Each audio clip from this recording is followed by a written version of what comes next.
Ladies and gentlemen, boys and girls, welcome back for the 2021 NFL season. Bellman and Kostrowski rocking live. We're going to be talking some NFL Showdown. We've been talking baseball for so long, but the new sport is here, the moneymaker, the one that everybody can't wait all season to start. The NFL is upon us. I know we just got done doing members only, and I think it's safe to say we're both excited the NFL starts tomorrow, but really excited for the main slate come Sunday.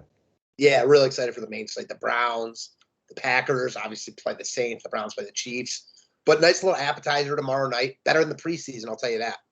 Man, anything's better than the preseason. So if you agree with me and you agree with Bellman that regular season's better than preseason, click that thumbs up button. We're about to dive into this showdown slate as a Super Bowl champion.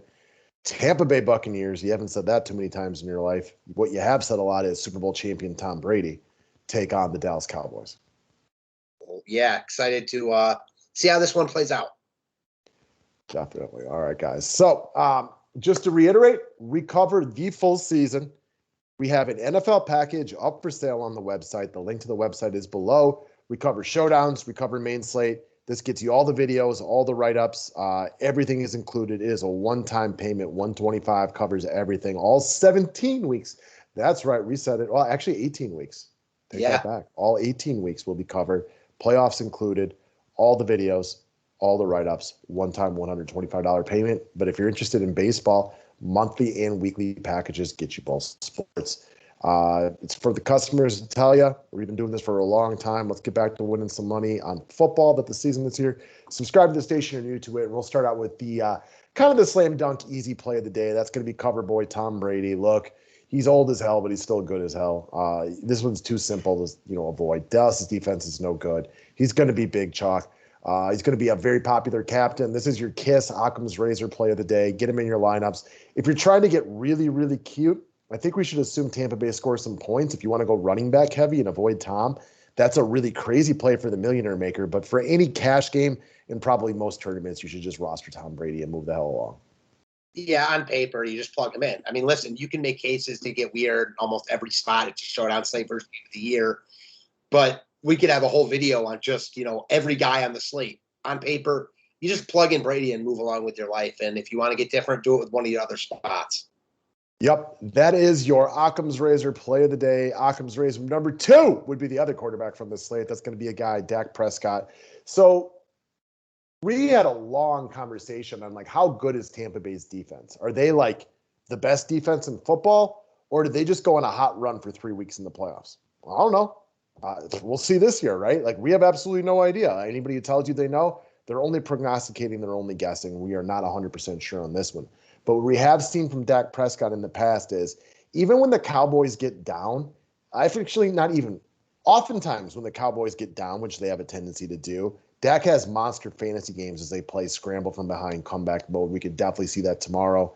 We could see him play well from the get-go. Dak's probably your second easiest plug and play of the day. It's probably smart to get both quarterbacks in here, especially with both teams being so deep at wide receiver. This is not a Devontae Adams versus Aaron Rodgers situation. This is just knowing that Dak is safe.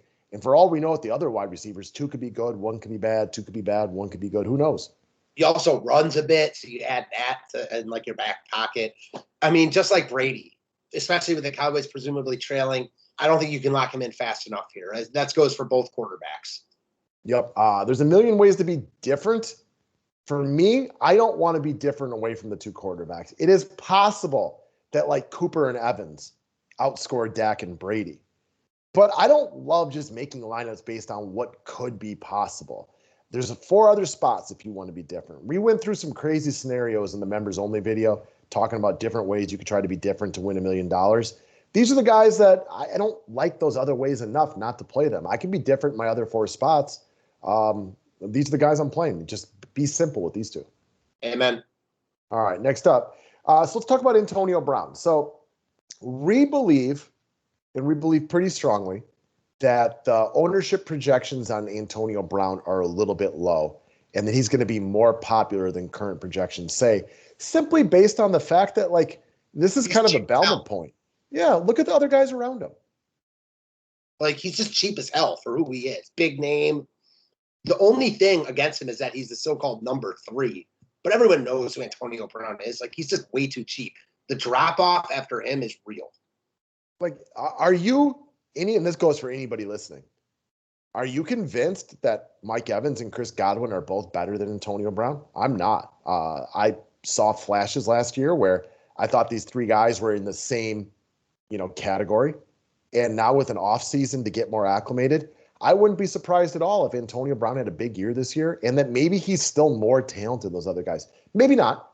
There's obviously attitude issues and everything like that, but the price difference is huge.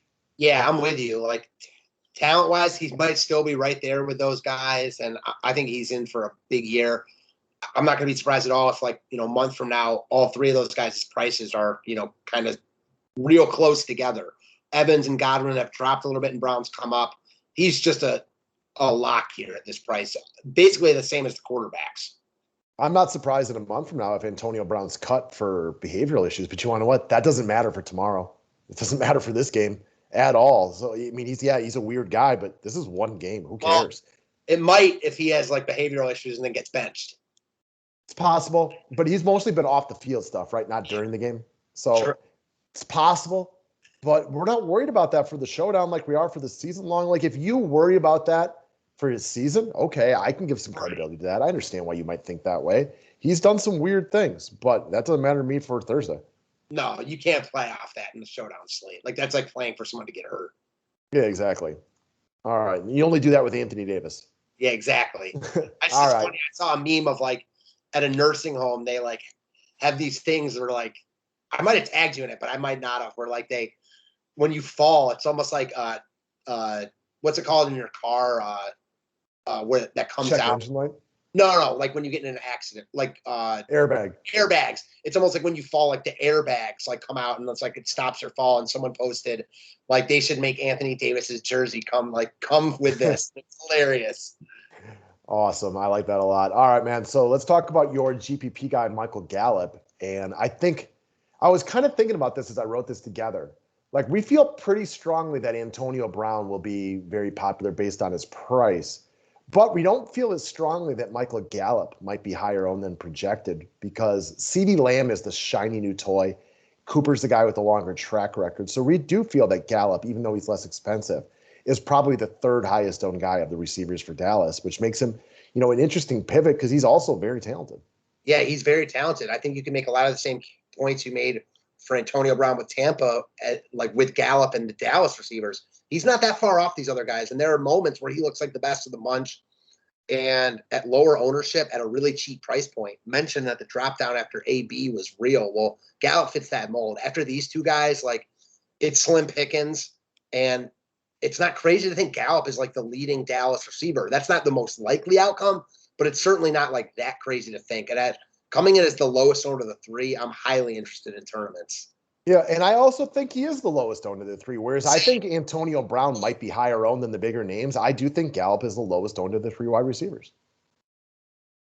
I agree. And it's also because you have Antonio Brown there, you don't necessarily need Gallup's cheap price point.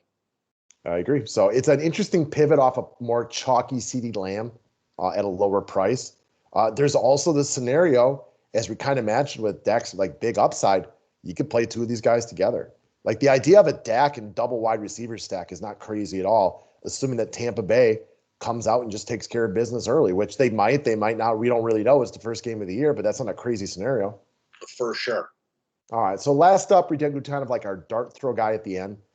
Somebody you might want to try to get a little different with in tournaments specifically. I'm going to talk about Blake Jarwin of the Dallas Cowboys. So Jarwin was kind of a little bit of a hot sleeper to start the year last year. For Balaki Jarwin, the season did not go well. He got hurt very early on, so you can see by the total of one catch for the season, it was not what he was looking for his 2020 campaign. Well, we're here. It's a brand new year. He's still relatively talented. He's projected to be 10% owned or lower. That might go up just a little bit, but not much. He was supposed to be the guy here. Now he's splitting snaps with Dalton Schultz, but I'm not surprised at all that, he has a couple of nice catches early in the game, and it's his show at tight end. Yeah, and I mean, honestly, we talked about all those guys, not all those guys, but Brown and Gallup being cheap. Jarwin is not that case. You don't know what you're going to get from him, so he's not going to get love at this price point. People are going to go to those receivers. Yeah, so picture this scenario where It's halftime. Tampa Bay's up 20-3. Is that a crazy scenario to you? No. No, not at all. And then Dallas does what Dallas does under Dak, and that is they make an ill-fated attempt at a comeback in the second half, pull the game within like 3 or 7 points. But most importantly, and the only thing that really matters to us is that they get all those passing yards. Jarwin hits pay dirt twice as a tight end going across the middle of the field. He's low owned. You're just picking that one guy that manages to score. And I think he's a reasonable bet because he is a little overpriced. It'll cut into his ownership. And you just need that one guy on these showdown, tournaments to be a little different with. We talk about ownership. Gallup's going to be lower owned than Cooper and Lamb, but he's still going to be like close to 30%. Jarwin is not. He's going to be like 10%. That's a big difference. Yeah, he's projected for 10. I wouldn't be surprised if he's 5, though. Yeah, agreed. And Gallup is going to be like 25 to 30% owned, I think. He's just a main player. He's not one of the top players on the slate, but he's still going to be in like a quarter of lineups, I'd have to think.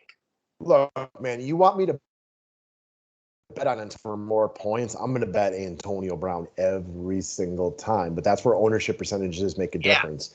I don't think it's crazy to think that Blake Jarwin is 10% of the ownership of Antonio Brown. And if that's the case, on a one-time bet, I don't think he's 1/10 as likely to succeed. Maybe 1/4, but not 1/10. Yeah, exactly. It's just not, like you said, it's a one-for-one bet when you mix in ownership and these top-heavy GPPs. Right, and so that's what we were talking about on the longer members-only video is if you want to go for the millionaire maker and try to win $1 million, do it being different. Don't do it with your common lineup because even if that common lineup is the nuts and you go ahead and win a GPP, is there a bigger kick in the nuts than winning a GPP and getting 4 times your buy-in because you split with 798 people? Seriously, it does not get much bigger, and it's like you said, it's almost a fruitless errand. Yeah, at that point, if you're going to start playing the millionaire maker, I just don't want to do it with common entries. Yeah, I like Dak and Brady for tomorrow. They're going to be in almost everybody's lineup. I think the real point is if you're playing one lineup, don't play the millionaire maker. Yeah, for sure. And I get we all want to be millionaires, sure. But it is just like a lottery ticket. I mean, it's like a lottery ticket. If you're only playing with one lineup in a field where other people can enter 150. Yeah, especially in the showdowns where even if you do win, now you tie with that many people. So it's just, I don't know. Get a little different with it if you're going to try to win $1 million. I agree. Excited to talk football. Absolutely, man. So we'll be back soon to talk over the main slate, guys, as soon as tomorrow, if not definitely on Friday. And then, again, we'll have members-only videos coming out on Saturday. Write-up will be out Saturday night or early Sunday morning, depending on, how this kind of works out for everything like that. But the season is here. We start tomorrow. Got a big money draft coming up in about an hour and a half from now, 2.5 hours from now. Should be a fun and interesting season, fellas. We appreciate y'all watching and click that thumbs up button. I got a draft as well. I'm excited for it. And thanks as always. All right, guys. Take care. Thanks.